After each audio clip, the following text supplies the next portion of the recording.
మరొక breaking news చూస్తున్నాం. నిర్మల్ జిల్లా ఖానాపూర్లో ఇసుక దందా జోరుగా కొనసాగుతుంది.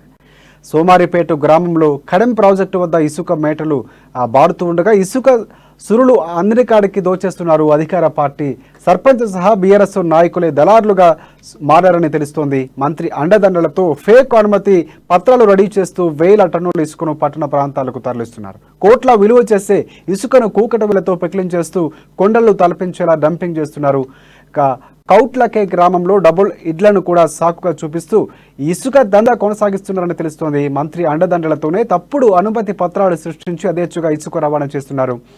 సర్కార్కు కట్టాల్సిన పన్ను కూడా ఎగేసి హైదరాబాద్, నిజామాబాద్, నిర్మల్ జిల్లాలకు తరలిస్తున్నారు. ఇక చర్యలు తీసుకోవాల్సిన పోలీసులు, రెవెన్యూ, ఫారెస్ట్ అధికారులు మామూలుకు కక్కుర్తపడుతున్నారంటూ ఆరోపణలు సైతం వినిపిస్తున్నారు. మరోవైపు అధికార పార్టీ నేతల తప్పిదాన్ని ఎత్తి చూపాల్సిన ప్రతిపక్షాలు ఇప్పటికే నోరు మెదపకపోవడంతో అడిగేవారే లేరని ఇష్టానుసారంగా రీతిలో దందా సాగిస్తున్నారు.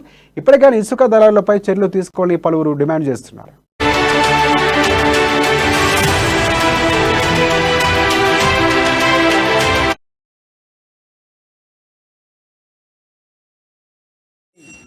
ఎంతో కొంతవరకు ఎల్లుతున్నటువంటి పరిస్థితులు.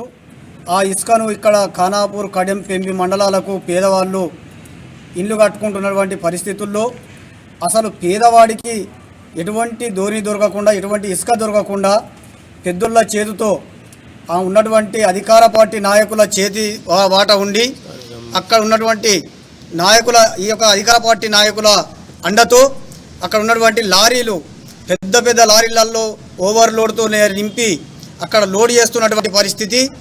ఆ ఇసుకను అక్కడక్కడ తీసుకెళ్ళి అక్కడ డంపులు చేస్తున్నటువంటి పరిస్థితి.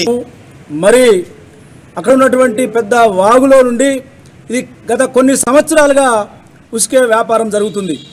ఇక్కడ ఉన్నటువంటి స్థానిక ఉన్నటువంటి అధికారులు కానీ మరి ఎవరు కూడా దీన్ని ఖండించడం లేదు. ఇది తప్పు అని తెలిసినప్పటికీ కూడా మరి దీని మీద వాళ్ళు సహకరిస్తున్నారు. ఇటువంటి సహకరించేటువంటి పద్ధతిని మానుకోవాలని సిపిఎంఎల్ న్యూ డెమోక్రసీ పార్టీ తరఫున మేము తీవ్రంగా హెచ్చరిస్తున్నాం. కాబట్టి రోడ్లు చట్టరీత్యా నిర్మించేటువంటి రోడ్లను మరి ఫారెస్ట్ అధికారులు అడ్డుకొని మరి కష్టపడి ఎన్నో సంవత్సరాల నుంచి పోరుగొట్టుకున్నటువంటి భూములను కూడా నిరుపేదలైన వాళ్ళని హక్కుపత్రాలు ఉన్నప్పటికీ కూడా ట్రాక్టర్లు పెట్టనీయకుండా సీల్ చేసి అనేక రీతిలుగా ఇబ్బందులు పెడుతున్నటువంటి పరిస్థితిలో ఉంది. ఈ పరిస్థితిలో ఇంత పెద్ద ఎత్తున ఉసుక రవాణా జరుగుతుంది.